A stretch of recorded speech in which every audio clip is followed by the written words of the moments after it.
Hello students, in today's class we will discuss the 11th class first chapter that is some basic concept of chemistry। देखिए 11th class के अंदर हमारा जो chemistry में first chapter आता है वो है some basic concept of chemistry. अब अगर हम लोग बात करें इस चैप्टर की तो इस चैप्टर के अंदर छोटे छोटे कुछ कॉन्सेप्ट्स हैं जिनको एक्सप्लेन किया गया है। ये चैप्टर हमारे लिए बहुत इंपॉर्टेंट होता है क्योंकि इस चैप्टर में हम जितने भी कॉन्सेप्ट लर्न करते हैं वो आगे थ्रू आउट द केमिस्ट्री पूरी केमिस्ट्री में हमें यूज होते हैं। तो यहाँ पे हमारा सबसे इंपॉर्टेंट जो कॉन्सेप्ट स्टार्ट होता है that is called mole concept. हम लोग जो स्टार्ट करेंगे वो मोल कॉन्सेप्ट से स्टार्ट करेंगे। देखिए ये मोल कॉन्सेप्ट हम लोग 9th क्लास में भी स्टडी करते हैं और ये मोल कॉन्सेप्ट हम लोग फिर से 11th क्लास में स्टडी करते हैं। तो मैं इन शॉर्ट बताऊंगा कि मोल कॉन्सेप्ट में क्या आता है। तो सबसे पहले हमें इसका मीनिंग समझना पड़ेगा। What is the meaning of mole? ये मोल का मीनिंग क्या होता है? तो देखिए मोल जो होती है हमारे पास एक यूनिट होती है जिसको हम लोग कह सकते हैं that is fix number of particle unit. इसका मीनिंग क्या है? इसका मीनिंग है हमारे पास अगर हम लोग समझें तो यूनिट्स जो होती हैं that unit are of two type. दो तरह की हमारे पास यूनिट्स होती हैं। पहली यूनिट होती है जिसको हम लोग कहते हैं fixed mass unit, fixed mass unit, और एक होती है जिनको हम लोग कहते हैं fixed number of particle units, fixed number of particle units. अब देखिए फिक्स्ड मास यूनिट क्या होती है और fixed number of particle units क्या होती है। एक एग्जांपल लेते हैं हम लोग। सपोज मैं एक शॉप पर जाता हूं, वहां जाकर मैं 1 डजन बनाना परचेज करता हूं, या मैं एक शॉप पर जाता हूं पहले मैं वहां जाके 1 kg बनाना परचेज करता हूं। मैं एक शॉप पर गया, वहां जाकर मैंने 1 kg 1 किलोग्राम बनाना परचेज किए। मैं दूसरी शॉप पर गया, वहां से भी मैंने जाकर 1 किलोग्राम बनाना परचेज किए। तो मैंने दोनों शॉप से जो बनाना परचेज किए हैं क्या उन दोनों शॉप के बनानास का मास इक्वल होगा? बिल्कुल इक्वल होगा, क्योंकि मास का मतलब हम यहाँ पे वेट से ले रहे हैं। आप एक शॉप से 1 kg ले रहे हो, दूसरी शॉप से 1 kg ले रहे हो, तो ऑब्वियसली मास तो क्या है? इक्वल है। लेकिन क्या नंबर ऑफ बनानास भी इक्वल होंगे? बिल्कुल नहीं। हो सकता है एक शॉप से जो बनाना मिल रहे हैं वो छोटे हो, दूसरी शॉप वाले बनानास थोड़े बड़े हो, तो ऑब्वियसली नंबर ऑफ बनानास क्या हो सकते हैं? दोनों के डिफरेंट हो सकते हैं। सिमिलरली हम लोग कहेंगे अगर मैं एक शॉप पर जाता हूं, वहां जाकर मैं 1 kg वाटरमेलन परचेज करता हूं और दूसरी शॉप पर जाता हूं, वहां मैं जाकर 1 किलोग्राम लेमन परचेज करता हूं, तो मैंने जो वाटरमेलन परचेज किया और लेमन परचेज किया क्या दोनों का मास इक्वल होगा? बिल्कुल इक्वल होगा, क्योंकि मैं 1 kg परचेज कर रहा हूं। बट क्या नंबर ऑफ वाटरमेलन और नंबर ऑफ लेमन यानी नंबर ऑफ पार्टिकल क्या वो इक्वल होंगे? बिल्कुल नहीं। 1 kg वाटरमेलन में से तो मुश्किल से एक आपका 1 वाटरमेलन ही आ पाएगा, जबकि आप लेमन की बात करते हो तो 1 kg लेमन में बहुत सारे लेमन्स आ जाएंगे। तो नंबर ऑफ पार्टिकल या number of lemon, number of watermelon जो होंगे वो 1 kg में सेम नहीं होंगे, बट मास जो होगा सेम होगा। इसी तरह से 1 kg बनाना एक शॉप से ले रहे हो, 1 kg बनाना दूसरी शॉप से ले रहे हो, तो मास तो इक्वल होगा, बट नंबर ऑफ बनाना जो होंगे वो इक्वल हो भी सकते हैं और नहीं भी हो सकते। तो हम लोग ये कहते हैं कि जो किलोग्राम है वो कैसी यूनिट है? क्या फिक्स रहता है उसके अंदर? किलोग्राम में फिक्स रहता है मास, यानी किलोग्राम हमारे पास कौन सी यूनिट होगी? That is fixed mass unit. ये हमारे पास एक फिक्स्ड मास यूनिट होती है, यानी किलोग्राम आप कुछ भी लेते हो, दो जगह से कुछ भी 1 kg ले रहे हो तो मास तो दोनों का सेम होगा, but number of particle same नहीं होते। इसी तरह कुछ और फिक्स्ड मास यूनिट देखते हैं हम लोग। ग्राम, ग्राम भी एक ऐसी यूनिट है जो फिक्स्ड मास यूनिट है। यहाँ पे मास तो क्या रहता है? फिक्स रहता है। लेकिन अब हम एक दूसरी यूनिट को डिस्कस करते हैं दैट इज डजन। हमें सबको पता है, देखिए 1 डजन का मीनिंग क्या होता है? 1 डजन इज इक्वल टू 12। अब मैं एक शॉप पर जाता हूं and I have purchase 1 dozen banana from 1 shop and 1 dozen banana from other shop. एक शॉप पर गया, वहां से मैंने 1 डजन बनाना परचेज किए, दूसरी शॉप पर गए, वहां से मैंने 1 डजन बनाना परचेज किए। क्या नंबर ऑफ बनाना जो होंगे इक्वल होंगे? बिल्कुल इक्वल होंगे, क्योंकि आप कह सकते हो 1 डजन बनाना एक शॉप से मतलब कितने? 12 बनाना। दूसरी शॉप पर गए, वहां से भी नंबर ऑफ बनाना 1 डजन ले रहे हो तो मतलब कितने? 12 बनाना। नंबर ऑफ बनानास यानी नंबर ऑफ पार्टिकल जो है वो तो क्या होंगे, इक्वल होंगे, लेकिन क्या उनका जो वेट है या उनका जो मास है वो भी इक्वल होगा? बिल्कुल नहीं होगा। मास इक्वल हो भी सकता है और मास इक्वल नहीं हो सकता। 1 डजन बनाना आप एक शॉप से परचेज करोगे, 1 डजन बनाना दूसरी शॉप से परचेज करोगे, तो मास इक्वल हो भी सकता है और मास इक्वल नहीं भी हो सकता। क्लियर है? ठीक है, तो हम लोग कहेंगे क्या है डजन। डजन कैसी यूनिट है? डजन है हमारे पास fix number of particle unit. हम लोग एक और एग्जांपल से इसको एक्सप्लेन करते हैं। मान लीजिए मैं एक शॉप पर जाता हूं, वहां जाकर मैं 1 डजन लेमन परचेज करता हूं, और दूसरी शॉप पर जाता हूं, वहां जाकर मैं 1 डजन वाटरमेलन परचेज करता हूं। तो कितने लेमन आए मेरे पास? 12। कितने वाटरमेलन आए मेरे पास? 12। यानी नंबर ऑफ पार्टिकल तो क्या है, सेम है, बट क्या मास जो है वो भी सेम है? बिल्कुल नहीं। 12 लेमन का मास और 12 वाटरमेलन का मास इक्वल नहीं हो सकता। यानी हम लोग कहते हैं डजन जो है वो एक fix number of particle unit है। 1 डजन हम कुछ भी लेते हैं, इट मींस कितना होता है? 12 होता है, बट मास जो होता है वो क्या होगा? डिफरेंट होगा। तो अब बात आती है मोल कैसी यूनिट है? मोल क्या है? मैंने कहा मोल भी एक यूनिट है, और एक कैसी यूनिट है? Mole is a fix number of particle unit. Mole भी इस कैटेगरी में आती है। मोल जो होती है वो भी इस कैटेगरी में आती है, मोल। तो मोल भी fix number of particle unit है। तो what is the meaning of mole? 1 मोल का मीनिंग क्या होता है? जैसे 1 डजन का मीनिंग 12 होता है, वैसे क्या 1 मोल का भी कुछ मीनिंग होता है? बिल्कुल होता है। देखिए 1 mole is equal to 6.022 into 10 raise to power 23। ये देखिए ये वैल्यू होती है। 1 मोल जो होगा वो किसके इक्वल होगा? 6.022 इंटू 10 रेज टू पावर 23। ये वैल्यू हमें दिखाई दे रही है, ये वैल्यू बहुत बड़ी वैल्यू है, बिकॉज 10 रेज टू पावर 23 ये अपने आप में ही एक बहुत बड़ी वैल्यू है। तो 1 मोल का मीनिंग हमेशा क्या होगा? 6.022 इंटू 10 रेज टू पावर 23। जैसे 1 डजन का मीनिंग होता है 12। तो अगर मैं कहता हूं मेरे पास 1 मोल एप्पल है, तो 1 मोल apples is equal to how many apples? 6.022 into 10 raised to power 23 apples. Similarly 1 mole, suppose मेरे पास मैं कहता हूं नोटबुक्स हैं, तो 1 मोल नोटबुक मींस कितनी नोटबुक्स हो जाएंगी? 6.022 into 10 raised to power 23 notebook. यानी कि हम 1 मोल कुछ भी है हमारे पास, तो 1 मोल का मीनिंग ही क्या है? 6.022 इंटू 10 रेज टू पावर 23। 1 मोल का मीनिंग ये है। तो हम 1 मोल कुछ भी ले रहे हैं। 1 मोल क्या होगा? केमिस्ट्री में आप एटम भी ले सकते हो, मॉलिक्यूल भी ले सकते हो। तो सपोज मैं कहता हूं 1 मोल कार्बन एटम। सो 1 मोल कार्बन एटम अगर देखेंगे तो उसमें कितने कार्बन एटम्स आएंगे? उसके अंदर कार्बन एटम आएंगे 6.022 into 10 raise to power 23 carbon atoms. अब देखिए 1 मोल अगर मैं नाइट्रोजन एटम लेता हूं तो उसमें कितने नाइट्रोजन आएंगे? 1 mole nitrogen atom is equal to 6.022 into 10 raise to power 23 nitrogen atoms. यानी 1 मोल हम कुछ भी ले रहे हैं उसमें वो कितना आ रहा है? 6.022 इंटू 10 रेज टू पावर 23 आ रहा है। तो अगर मैं 10 मोल नाइट्रोजन एटम ले लेता हूं, suppose I have 10 mole nitrogen atom, then what will be answer? 10 mole nitrogen atom is equal to how many nitrogen atom? 6.022 into 10 raise to power 23। 1 mole में होते हैं तो 10 में कितने होंगे? मल्टीप्लाई कर दो 10 से, तो कितना आंसर आ जाएगा? 6.022 into 10 raise to power 23 into 10। So answer is 6.022 into 10 raise to power 24 nitrogen atom. अगर हम लोग 100 मोल लेते तो कितने से मल्टीप्लाई कर देते आप? 100 से, यानी कितना आंसर हो जाता? 6.022 इंटू 10 रेज़ टू पावर 25 हो जाता।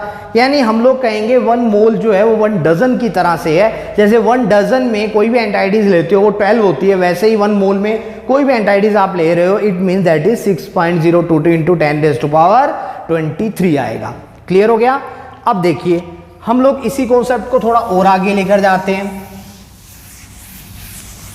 सपोज हमारे पास मॉलिक्यूल्स आ जाते हैं, वहां पे भी कोई प्रॉब्लम नहीं है मॉलिक्यूल्स में। Now what are molecules? Basically molecules are the group of atoms. Molecule जो होते हैं वो ग्रुप ऑफ एटम्स होते हैं। जैसे अगर हम लोग H लिखते हैं तो H क्या है हमारे पास? एटम। बट अगर मैं H2 लिख दूंगा तो ये क्या बन गया? मॉलिक्यूल। अगर मैं C लिख रहा हूं तो ये क्या है मेरे पास? Carbon atom. बट अगर मैंने CO2 लिख दिया तो ये पूरा क्या बन गया? मॉलिक्यूल। और इस एक मॉलिक्यूल में एक कार्बन एटम है और 2 ऑक्सीजन एटम है। So molecules are the group of atom. तो अगर मेरा क्वेश्चन ये होगा 1 मोल H2O, 1 मोल H2O में H2O के मॉलिक्यूल्स कितने होंगे? 1 मोल H2O में H2O के मॉलिक्यूल्स कितने होंगे? तो कितने होंगे? 1 मोल का मीनिंग क्या है? 1 मोल का मीनिंग है 6.02 into 10⁻23। तो बस 6.022 into 10⁻23 H2O मॉलिक्यूल्स। अगर मैं यहां 1000 मोल ले लेता, 1000 मोल H2O, 1000 मोल H2O में H2O के मॉलिक्यूल्स कितने होंगे? तो 1000 इंटू 6.022 इंटू 10⁻23 H2O मॉलिक्यूल। और इसको जब हम लोग 10⁻23 और 1000 को सॉल्व करेंगे तो हमारे पास आंसर क्या आ जाएगा? 6.022 इंटू 10⁻6, बिकॉज ये 10⁻3 है और ये 10⁻23 है, तो कितना हो जाएगा? 10⁻26। क्लियर है? इतने क्या आ जाएंगे हमारे पास? H2O मॉलिक्यूल्स आ जाएंगे। तो मॉलिक्यूल्स भी हम वैसे ही कैलकुलेट करते हैं। अगर मॉलिक्यूल हमें गिवन है मोल की फॉर्म में और आपको उनकी नंबर यानी काउंटिंग फाइंड आउट करनी है तो वैसे ही फाइंड आउट करोगे आप जैसे एटम्स को आप फाइंड आउट कर रहे थे, सिमिलरली वैसे ही। यानी हम लोग कहते हैं, अच्छा यहां पे अगर हम लोग समझे तो ये जो 6.022 इंटू 10⁻23 है, ये वैल्यू जो है एक साइंटिस्ट जिन्होंने हम लोग कहते हैं एवोगैड्रोस, उन्होंने इसको डिस्कवर किया था। तो उनके रिगार्ड में हम लोग इस नंबर को एवोगैड्रोस नंबर कहते हैं। 6.022 into 10⁻23 is called as Avogadro number, Avogadro's number. तो ये एवोगैड्रोस नंबर जो होता है यानी ये पूरी वैल्यू 6.022 इंटू 10⁻23, इस पूरी वैल्यू को हम लोग या तो n नोट से डिनोट कर देते हैं या हम डिनोट कर देते हैं Na से। या तो आप Na से डिनोट कर सकते हो या आप n नोट से डिनोट कर सकते हो। तो देखिए इसको मैं क्या लिख सकता हूं? ये पूरी वैल्यू जो है, ये पूरी वैल्यू क्या हो गई? n note. और ये क्या हो गया? 10⁻³ या 1000 हो गया। तो आप इसको, इसी चीज को आप 1000 n नोट भी लिख सकते हो। यानी ये वैल्यू जो है, ये वैल्यू हमारे पास सेकंड आंसर जो आ रहा है, सेकंड आंसर अगर आप 1000 n नोट लिखोगे वो भी करेक्ट होगा, बिकॉज n नोट का मीनिंग हमारे पास यहां क्या है? 6.022 इंटू 10⁻23। क्लियर हो गया? अब देखिए अगर हमारे पास क्वेश्चन कुछ इस तरह से आता है, how many molecules are present in 10 mole H2O। एक क्वेश्चन हमारे पास ये है और एक क्वेश्चन हमारे पास है how many atoms are present in 10 mole of H2O। तो क्या ये दोनों क्वेश्चन जो हैं वो सेम है?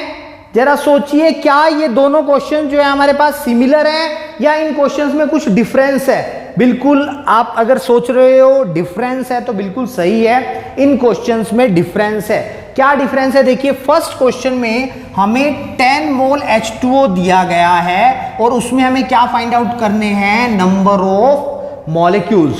दूसरे क्वेश्चन में हमें 10 मोल H2O दिया गया है और हमें क्या फाइंड आउट करने हैं? एटम्स। यानी कि पहले क्वेश्चन में हमें मॉलिक्यूल्स फाइंड आउट करने हैं, दूसरे क्वेश्चन में हमें क्या फाइंड आउट करने हैं? एटम्स। तो फर्स्ट का आंसर तो देखिए अभी हम लोगों ने किया ही था। फर्स्ट जो क्वेश्चन है उसका आंसर तो हम लोगों ने अभी किया था। तो तो 10 मोल मॉलिक्यूल्स पूछा गया आपसे, है ना। 10 मोल H2O है और H2O क्या है, मॉलिक्यूल्स की फॉर्म है। तो मॉलिक्यूल 1 मोल मॉलिक्यूल में मॉलिक्यूल कितने होते हैं, N नोट। तो 10 मोल में कितने हो जाएंगे, 10 N नोट। तो हमारा फर्स्ट आंसर जो आ जाएगा दैट इज 10 N नोट। आप इसको 10 N नोट भी लिख सकते हो या 6.022 इंटू 10⁻24 भी लिख सकते हो।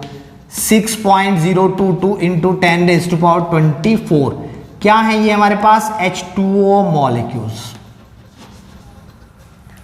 लेकिन अगर हम लोग कहें how many atoms are present in 10 mole H2O, तो क्या इसका आंसर भी 10 N नोट होगा, बिल्कुल नहीं होगा। अगर आप सोच रहे हो इसका आंसर 10 N नोट होगा तो ये बिल्कुल नहीं होगा। क्यों नहीं होगा, इसको हम थोड़ा एक्सप्लेन करने की कोशिश करते हैं। देखिए, ये कॉन्सेप्ट समझने के लिए आपको एक बात समझनी पड़ेगी। जैसे मान लीजिए सपोज आपके पास एक बिस्किट का एक पैकेट है,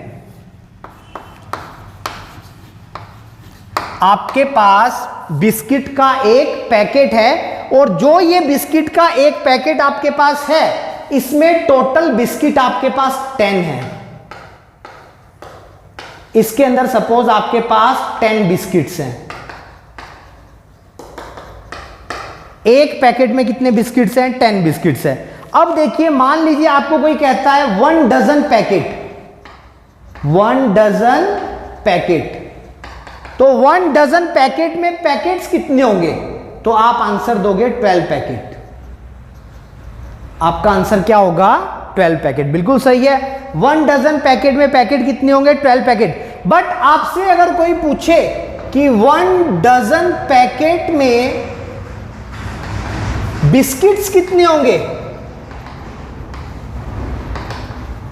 1 डजन पैकेट में बिस्किट्स कितने होंगे, तो क्या इसका आंसर भी 12 आएगा, बिल्कुल नहीं। क्यों, क्योंकि आप इस क्वेश्चन में और इसमें डिफरेंस समझिए। देखिए, यहां पे डजन की फॉर्म में क्वांटिटी जो गिवन थी वो किसकी थी, पैकेट की।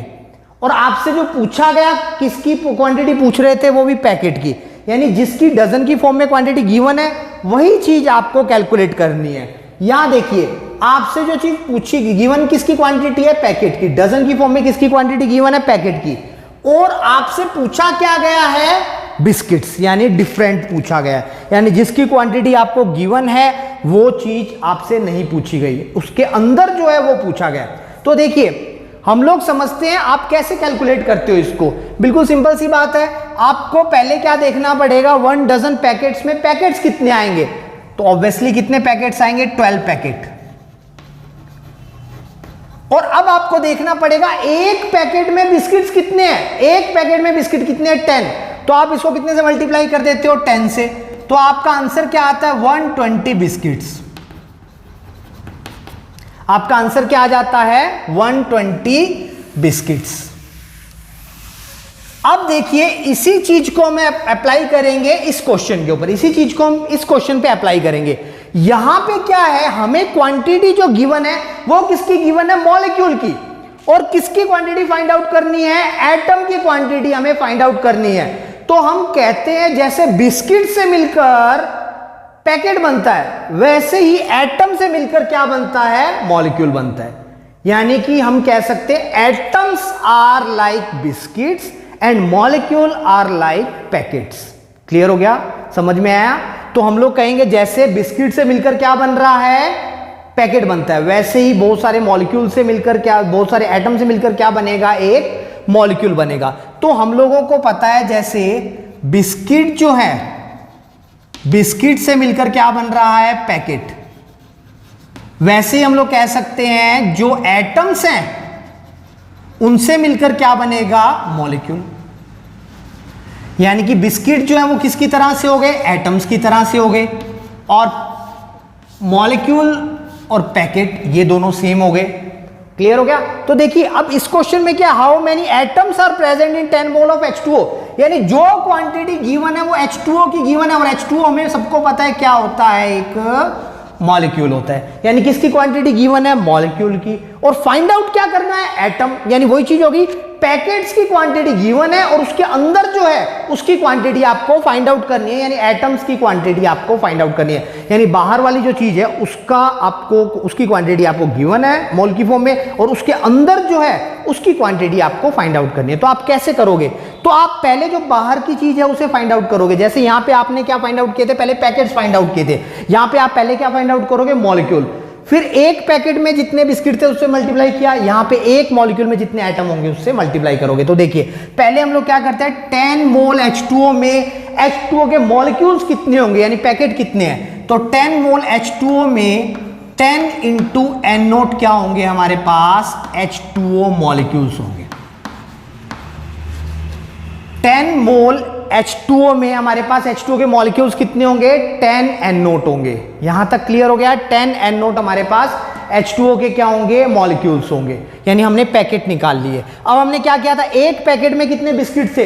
एक पैकेट में यहां पे 10 बिस्किट थे। आप देखोगे एक H2O के मॉलिक्यूल में कितने एटम है? तो H2O को जब आप लिखते हो H2O, तो इसके एक मॉलिक्यूल में कितने एटम आते हैं? देखिए एक ऑक्सीजन एटम है और 2 हाइड्रोजन एटम है, तो टोटल कितने एटम्स आ गए? 3 एटम।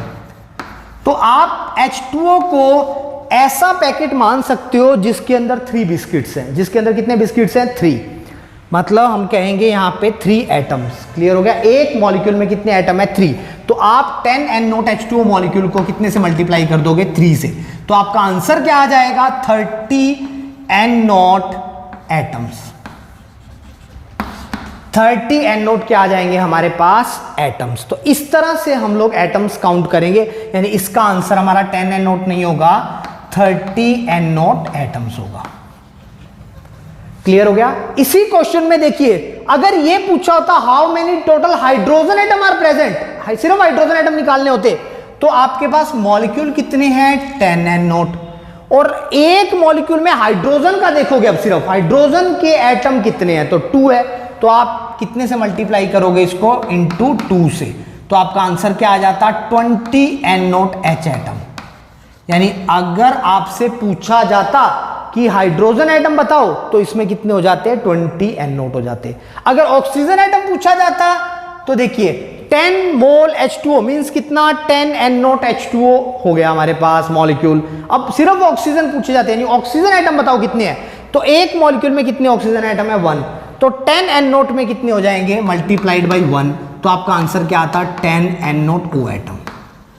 अब देखो आप इसको चाहे काउंट कर लो, देखो 20 N0 तो H एटम है, इसमें 20 N0 क्या है हमारे पास? H एटम है, और 10 N0 क्या है हमारे पास? O एटम है। तो दोनों को ऐड करोगे तो टोटल कितना आ गया? 30 N0 आ गया। वैसे भी मॉलिक्यूल देखे तो हमने कितने आए? 30 N0 आ गए। क्लियर हो गया? यहां तक समझ में आया? अभी देखिए ठीक है। अब हम लोग नेक्स्ट करते हैं, इसी कॉन्सेप्ट के ऊपर बेस्ड कुछ क्वेश्चंस है जो हम लोग अभी सॉल्व करते हैं। देखिए हमें कैलकुलेट करना है number of atom, number of atoms in 100 mole CH4, 100 mole CH4। Second 1000 mole H2SO4, 1000 mole H2SO4। तो देखिए अगेन हम लोग ये समझेंगे हमें क्या कैलकुलेट करना है और क्या हमें गिवन है। तो हमें समझ में आ रहा है हमें जो क्वांटिटी गिवन है वो मॉलिक्यूल की क्वांटिटी गिवन है। देखिए CH4 क्या होता है? मॉलिक्यूल। और पूछा क्या गया हमसे? एटम। तो यानी कि हमें पैकेट्स की क्वांटिटी गिवन है और बिस्किट्स की क्वांटिटी हमें फाइंड आउट करनी है। तो क्या होगा? 100 मोल CH4 में पहले CH4 मॉलिक्यूल्स निकालेंगे, तो कितने मोल? 100 इंटू N0। 100 N0 क्या आ गया? CH4 मॉलिक्यूल आ गया। लेकिन हमें तो क्या बताने हैं इसके अंदर? हमें इसके अंदर एटम्स बताने हैं। तो अब आपको देखना होगा एक मॉलिक्यूल में कितने एटम है? 4 हाइड्रोजन एटम और 1 कार्बन एटम। तो एक मॉलिक्यूल में कितने एटम है? 5। तो आप इसे मल्टीप्लाई करोगे 5 से, तो आपका एग्जैक्ट आंसर होगा 500 N0 एटम्स। यानी हम लोग कह सकते हैं 100 मोल CH4 में कितने एटम्स होंगे? 500 N0 टोटल एटम्स होंगे। अगर हाइड्रोजन एटम पूछे जाते तो हाइड्रोजन एटम हो जाते 400 एन नॉट, क्योंकि 4 से मल्टीप्लाई करते, और कार्बन एटम पूछते तो 100 एन नॉट हो जाते। अब देखिए, अगर हम लोगों से पूछा जाए 1000 मोल H2SO4 में, इसमें मॉलिक्यूल्स कितने होंगे, आप लोग खुद ट्राई कीजिए, वीडियो को पॉज करके आप खुद ट्राई कीजिए कि 1000 मोल H2SO4 में टोटल एटम्स कितने होंगे। ठीक है, हम लोग इसको कैलकुलेट करते हैं। देखिए 1000 मोल H2SO4 में, पहले हम लोग H2SO4, ये भी मॉलिक्यूल है, मॉलिक्यूल गिवन है, और फाइंड आउट क्या करना है, एटम यानी पैकेट गिवन है और बिस्किट्स निकालने हैं। तो पहले पैकेट्स निकालिए, तो कितने पहले पैकेट्स होंगे, 1000 मोल, तो 1000 into N nought, 1000 into N nought, 1000 N nought क्या आ गया अपने पास, H2SO4 मॉलिक्यूल आ गए।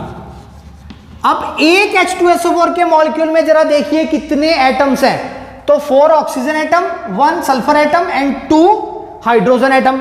तो 4 + 2 6 + 1 कितना हो गया, 7। तो हम इसको मल्टीप्लाई कर देंगे 7 से, तो 7 इंटू 1000 एन नोट करोगे तो आपका आंसर आ जाएगा 7000 एन नोट एटम्स।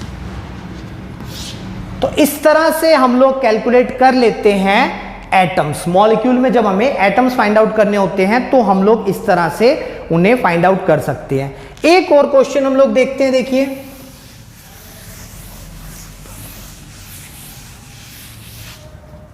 सपोज हमसे पूछा जाए how many electrons are present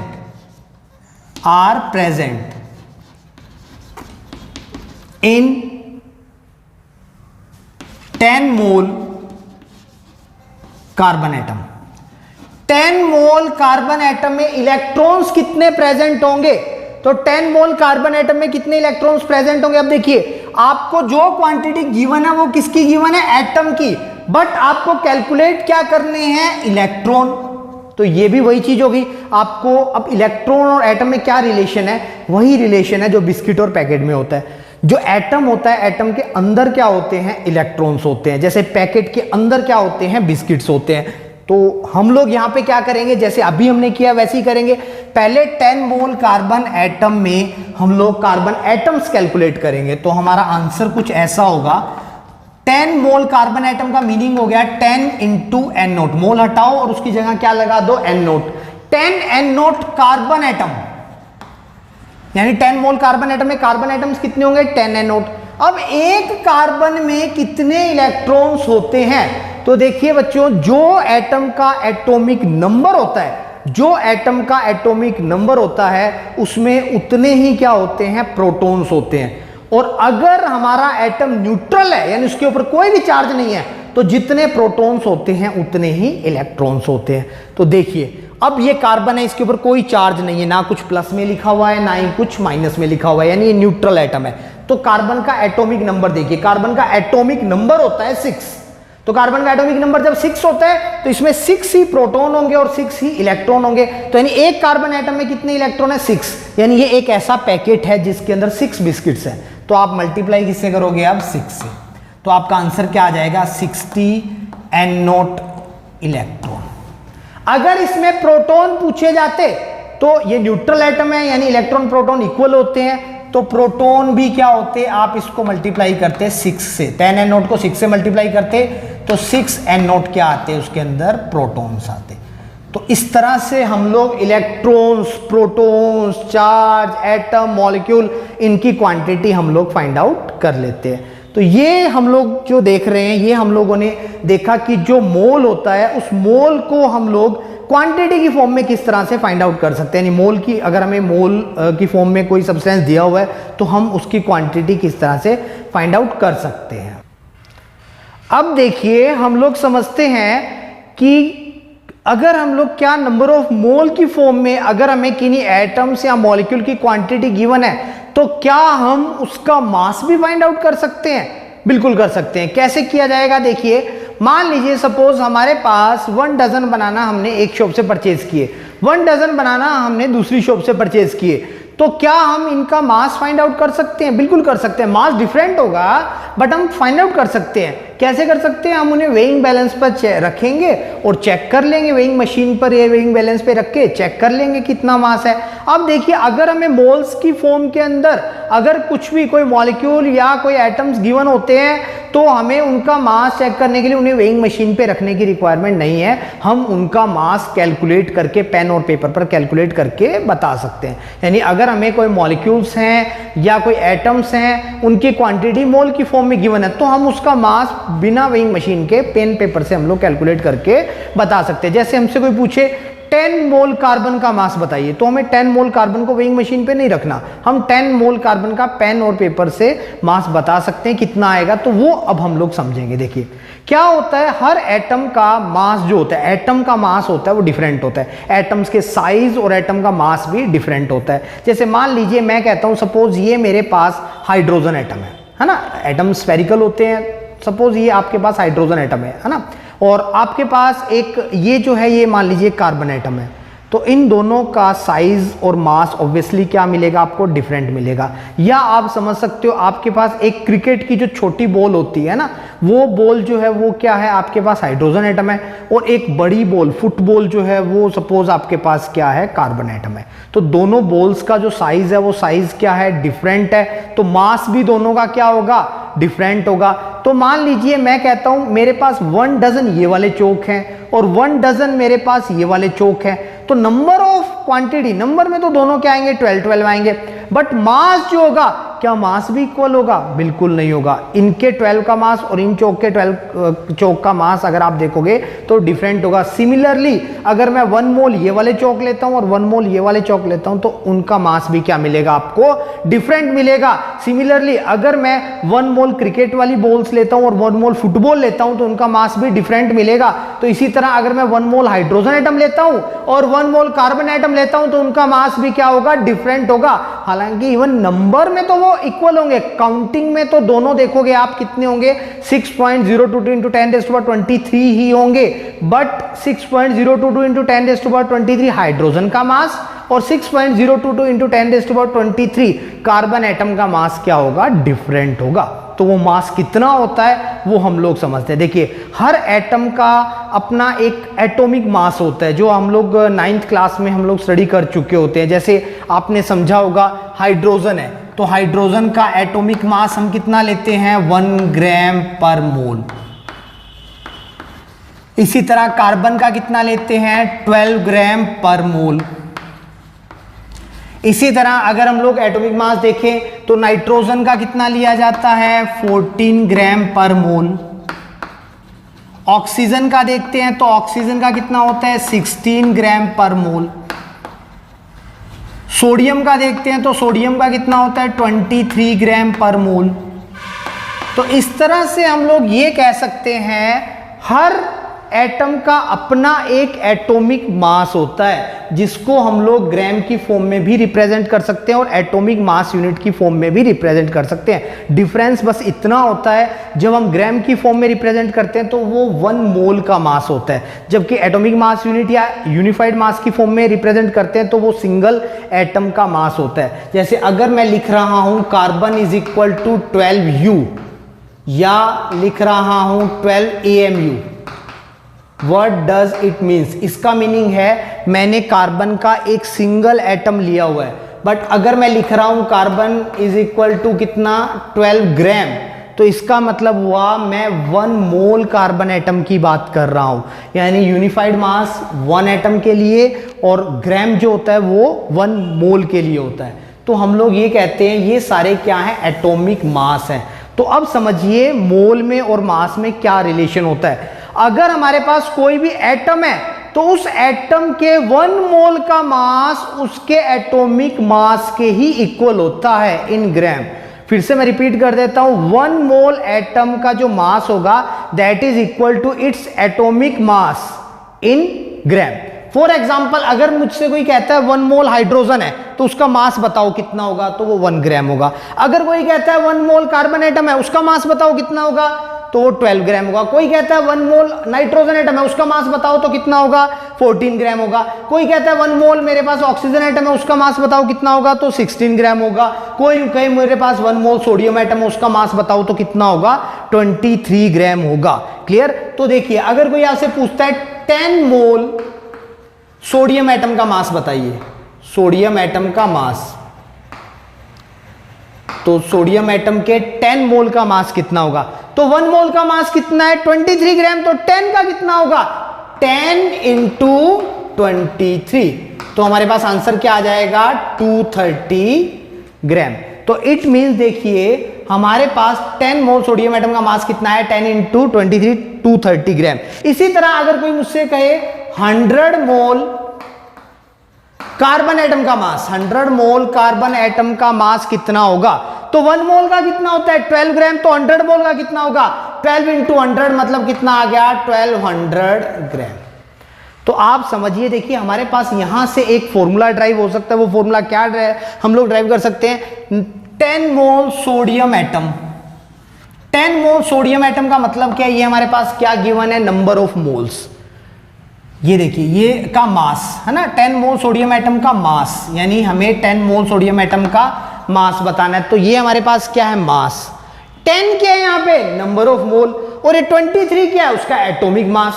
तो एक फॉर्मूला बन गया हमारे पास, वो फॉर्मूला क्या बना, मास इज इक्वल टू 10, 10 क्या है number of mole, number of mole into atomic mass, into atomic mass. तो mass is equal to number of mole into atomic mass, ये हमारे पास एक फॉर्मूला आ गया। यहां से अगर मैं नंबर ऑफ मोल कैलकुलेट करना चाहूं तो मैं कैसे कर सकता हूं, एटॉमिक मास में यहां ले आता हूं, तो मेरे पास जो बनेगा फॉर्मूला वो फॉर्मूला कुछ इस तरह से बन जाएगा, देखिए number of moles is equal to mass divided by atomic mass, atomic mass, यानी हमारे पास ये एक फॉर्मूला आ गया, number of mole is equal to mass divided by atomic mass. ये फॉर्मूला हम लोग 9th क्लास में भी स्टडी करते हैं, वहां पे भी हम लोग ये फॉर्मूला अप्लाई करते हैं। यानी अगर हमें किन्हीं एटम्स का मास गिवन है और हमें बताना उसमें कितने मोल्स होंगे, तो हम एवोगैड्रो नंबर से हमें कोई लेना देना नहीं है, हम क्या करेंगे डायरेक्टली ये फॉर्मूला अप्लाई करेंगे और इससे हम लोग नंबर ऑफ मोल्स क्या करेंगे फाइंड आउट करेंगे। फॉर एग्जांपल अगर क्वेश्चन आता है how many moles of carbon atom are present in 120 gram of carbon atom, carbon atom के 120 ग्राम में कितने कार्बन एटम, कितने मोल कार्बन एटम प्रेजेंट होंगे, तो हम लोग फाइंड आउट कर सकते हैं। देखिए हमें क्या गिवन है, हमें पूछा क्या गया हाउ मेनी नंबर ऑफ मोल, हमें ये फाइंड आउट करना है। 120 ग्राम ऑफ कार्बन एटम, ये ग्राम किसकी यूनिट होती है, मास की यूनिट होती है, दैट्स व्हाई हमें क्या गिवन है, मास गिवन है, तो हमें मास गिवन है। और एटॉमिक मास कार्बन का हमें पता ही है कितना होता है 12 होता है, तो यहां से जब हम लोग ये वैल्यू पुट करेंगे, यानी मास कितना गिवन है 120, एटॉमिक मास कितना होता है कार्बन का 12, तो यहां से नंबर ऑफ मोल कितने आ जाएंगे हमारे पास 10 मोल, तो इसका आंसर क्या आ गया 10 मोल कार्बन एटम। यानी हम ये कह सकते हैं अगर हमें मास गिवन है किन्हीं भी एटम्स का, तो हम उसके नंबर ऑफ मोल क्या कर सकते हैं फाइंड आउट कर सकते हैं इस फॉर्मूले से। तो हमारा फॉर्मूला बहुत इंपॉर्टेंट है, देखिए number of mole is equal to mass divided by atomic mass. अगर हमारे पास एटम नहीं है मॉलिक्यूल्स हैं, तो हम लोग क्या करेंगे, तब हम यहां एटॉमिक मास की जगह पर क्या लिख देते हैं मॉलिक्यूलर मास। जैसे मान लीजिए यही क्वेश्चन होता और ये पूछा जाता हाउ मैनी मोल्स ऑफ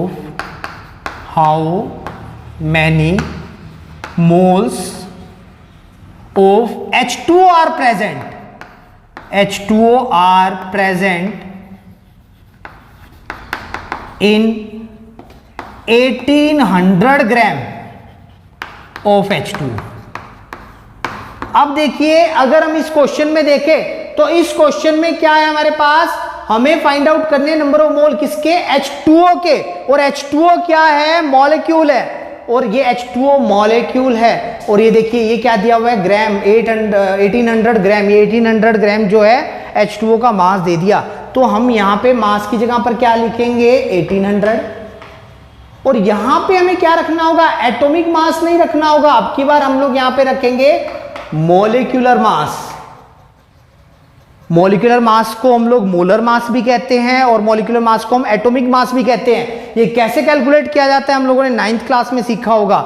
जैसे H2O है तो H2O का एटॉमिक मास कितना होगा, देखिए यहां पे कितने हाइड्रोजन एटम है, 2। तो 1 एटम हाइड्रोजन के लिए 1 ग्राम होता है, तो 2 के लिए फिर 2 मोल के लिए कितना हो गया, 2 ग्राम। यानी 2 तो हो गया हाइड्रोजन का मास टोटल, प्लस ऑक्सीजन का कितना है 1, तो ऑक्सीजन का कितना होता है 16 ग्राम। तो कितना आ गया 18 ग्राम। यानी H2O का मॉलिक्यूलर वेट जो होता है वो कितना होता है, 18 ग्राम होता है। तो यहाँ मॉलिक्यूलर मास जो है 18 लिख देंगे हम लोग। तो यहाँ 18 लिख दोगे, यहाँ 1800 लिख दोगे, तो 1800 डिवाइड बाई 18, हमारा आंसर क्या आ जाएगा, हमारा आंसर आ जाएगा 100 मोल। तो इस तरह से हम लोग क्या कर सकते हैं, अगर हमारे पास कोई भी मॉलिक्यूल्स है उनका मास गिवन है तो हम उनके number of mole find out कर सकते हैं। और मोल और मास को इस तरह से रिलेट किया जा सकता है। अब देखिए, अगर हमारे पास कोई गैस है, कोई गैस की कोई क्वांटिटी गिवन है, गैस का वॉल्यूम गिवन है, तो आप उसको भी रिप्रेजेंट कर सकते हो 1 मोल की फॉर्म में। कैसे, 1 mole of any gas, volume of 1 mole of any gas at STP, STP means standard temperature and pressure, is equal to 22.4 decimetre cube या 22.4 लीटर। तो हमारे पास, यानी अगर हम कोई भी गैस लेते हैं और उसका 1 मोल लेते हैं तो उसका वॉल्यूम फिक्स होता है STP पर। STP means standard temperature pressure पर उसका वॉल्यूम फिक्स होता है और वो कितना होता है 22.4 डेसीमीटर क्यूब होता है। तो देखिए हम लोग कैसे फाइंड आउट करेंगे, और यहां से हमारे पास एक रिलेशन आ जाएगा। देखिए तीनों जो चीजें, यानी नंबर ऑफ मोल को हम लोग नंबर ऑफ पार्टिकल में भी, हम मास में भी कैलकुलेट कर सकते हैं, as well as volume of gas की फॉर्म में भी हम लोग कन्वर्ट कर सकते हैं। तो बड़ा सिंपल सा हमारे पास एक फॉर्मूला आता है, देखिए नंबर ऑफ मोल, ये हम लोग 9th क्लास में भी पढ़ चुके होते हैं। Number of mole is equal to आ गया हमारे पास नंबर ऑफ फंडामेंटल पार्टिकल्स